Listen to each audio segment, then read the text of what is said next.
Hi guys, and welcome to the Ace Tanker for the ST-1. This was a game played on stream, so I had lots of viewers for it, and that makes me happy.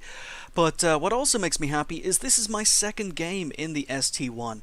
This is a tank I had in my garage for quite some time. I built up the free XP to unlock the tracks and the turret, but I'm still playing it with the stock engine, and I'm playing it with the BL9 gun, the IS-3 gun I had previously unlocked from the IS-3.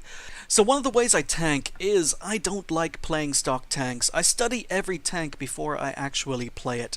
I look at the engine, I look at the speed, I look at the guns, I look at the armor, the turrets, the view range, and I figure whether or not a tank is playable in my opinion before I start to play it, and then I work out how much free XP I'm going to need before I start playing it. Some tanks are perfectly playable from stock, for example the Jagdtiger Tier 9 German TD. Wonderful tank to play from stock. It's not a pain in the butt at all. But some tanks, they do need to have a few modules free XP'd, and I figured the ST-1 was one of them. So having just free XP'd the turret, I decided to play the tank for the first time on stream, and this was my second game. First game was a win, but I went down the wrong flank, didn't have very many targets in front of me, and didn't have much of an impact on the game. So I said, what the heck, I'll play it again.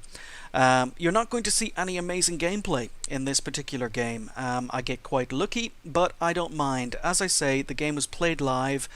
I was in my tank testing phase. What I do is I will test a tank. I will do stupid things with it. I will drive into positions just to see how fast the engine can get me there, regardless of what's shooting at me. I will drive into positions so that enemy tanks can actually shoot at me, so I can test the armor. I do what seems like stupid things, simply so that I can store them away in memory and not make those mistakes again.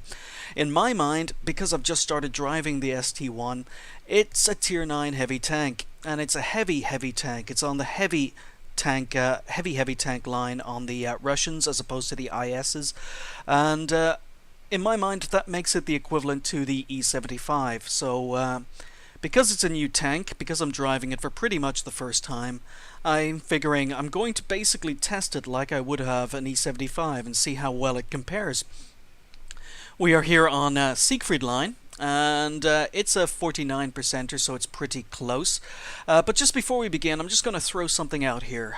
Something I've noticed a lot more since 9.0 was released was team imbalance.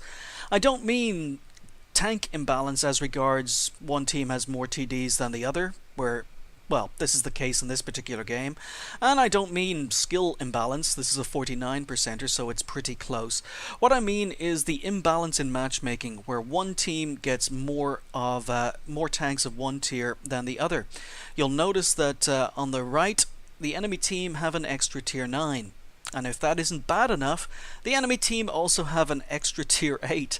So they've got two advantages over our team regarding tank tiers. And the day I'm recording this, the day before I recorded this replay, I was in a game where the enemy team had not one, not two, but four extra Tier 8s compared to 4 Tier 7s on our team. And of course, yes, I was in a Tier 7.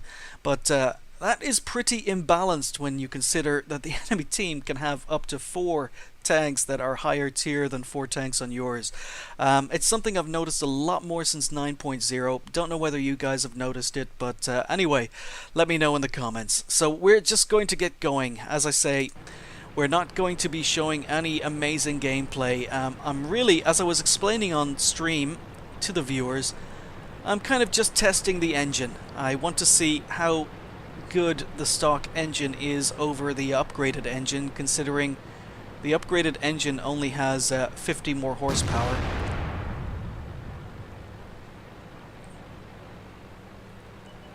So take a blind shot. Oh, it turned to face the WZ-120 and unfortunately run into the back of the T-32.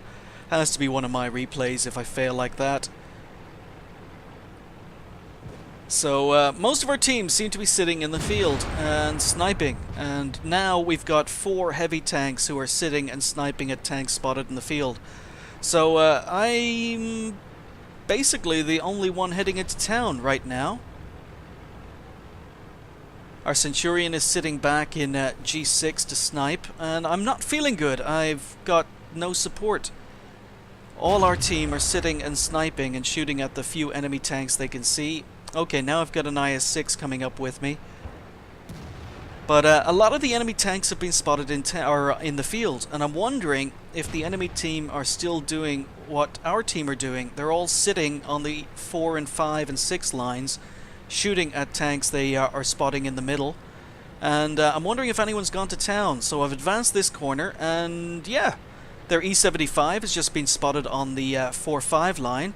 So I reckon the enemy team are doing pretty much what our team are doing and sitting back and sniping at targets. No one seems to have come into town other than the IS-6 and myself. So I'm testing the engine. I want to see how fast I am. I want to go hull down in this rubble.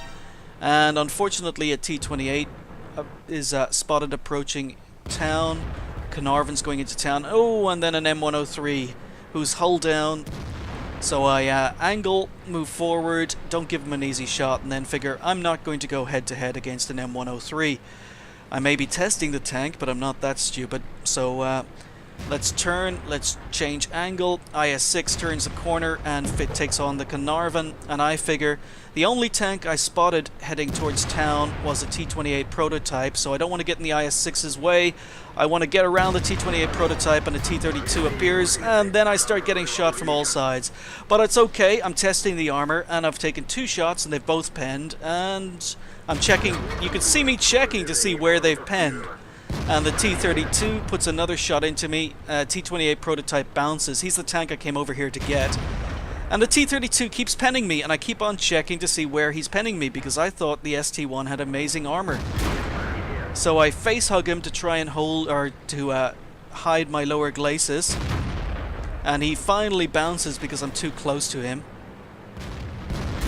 So I try and track him, end up doing damage. He's pulling back to try and get a shot into my lower glacis, but I move forward to prevent it. So I've really, this is where I've, as I was saying on stream, man, I've really got to keep my lower glacis covered.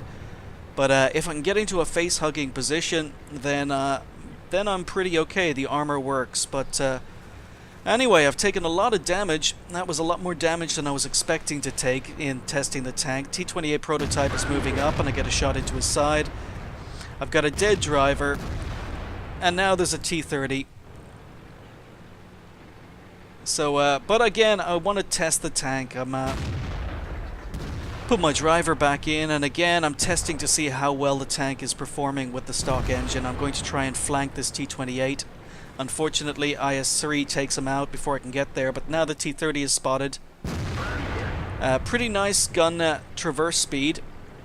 Managed to get a shot into the T-30, but again, I don't really want to go head-to-head against this guy. And thankfully our team have now stopped camping the field, and they're all moving into town. So I reckon the T-30 is focused on the tanks in front of him, and he is. I get a shot into his rear, making sure that I'm safe from the M103.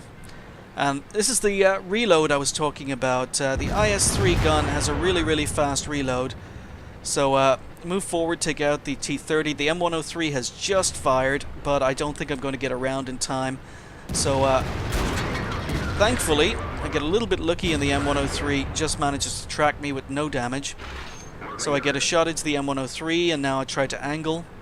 So I'm waiting for this reload. Got a perfect shot, and our IS-8 pushes him out of the way. So yeah, some damage and possibly a kill denied. But there's a Borsig over to my right, but then I notice on the minimap there's an IS-3 and an E-75 behind me.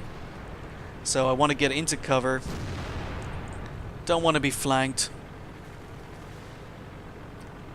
And the IS-3 looks as if he's still advancing. I come down to help the IS-8. Don't have anything. Hint of a shot through the gap. Get a shot into the IS-3, set him on fire. And now, oh, T-69. So I angle against the T-69. T-69 decides not to go for me. Get another shot into the T-69. He's a premium fire extinguisher. Puts out the fire. Ram him to death. So ST-1 is a pretty heavy tank. And again, I'm just commentating while I'm playing this game on stream, basically sharing my thoughts on how well the tank is performing so far. As I say, no mega gameplay. I went to try and flank the IS-3, but he was too quick for me, and he's over to my left instead of my right.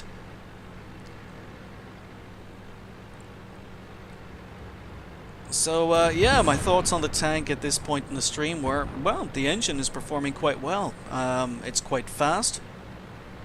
That armor is pretty good as long as you can keep the lower glacis hidden, so it plays a lot like German tanks. I'm waiting for the Super Pershing to appear, and of course, even though I was fully aimed and had my ambush set up, I managed to hit the ground in front of him. So there's an E-75, I want to angle against the E-75. Super Pershing just tracks me. E-75 doesn't look as if he's going to advance. Super Pershing puts a gold round again through my lower glacis, and I get a shot through his weak side, just above the wheel arc, and take out the Super Pershing for kill number 4. So there you have it, second game in the ST-1. It was an ace tanker with high caliber and steel wall.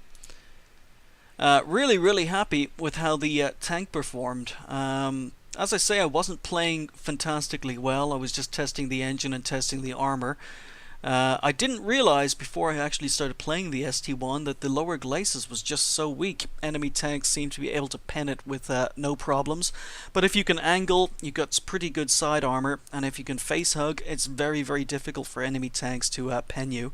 But 1372 XP with 4,718 damage done and 4 kills. 16 shots, 14 hits, 13 penetrations. The BL9 works fine on the ST-1. There's no point in waiting to play the tank until you get the final gun. I received 11 hits, only 4 non-penetrations, although a couple of the hits just did track damage with no actual hit point damage. So the armor worked pretty well as long as I could keep that lower glacis hidden. I spotted 4, damaged 7, destroyed 4, and did 827 assistance damage. I earned 73,000 credits for that particular game, and because it was my second ever game in the ST-1, no ×2 bonus, but we still ended up earning 2,058 XP with a premium account.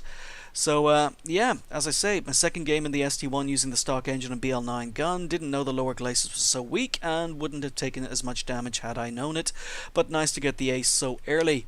So there you go, just me testing out a new tank and some of the stupid things I do to test out tanks when I first start playing them. So thanks for watching, I'll see you next time.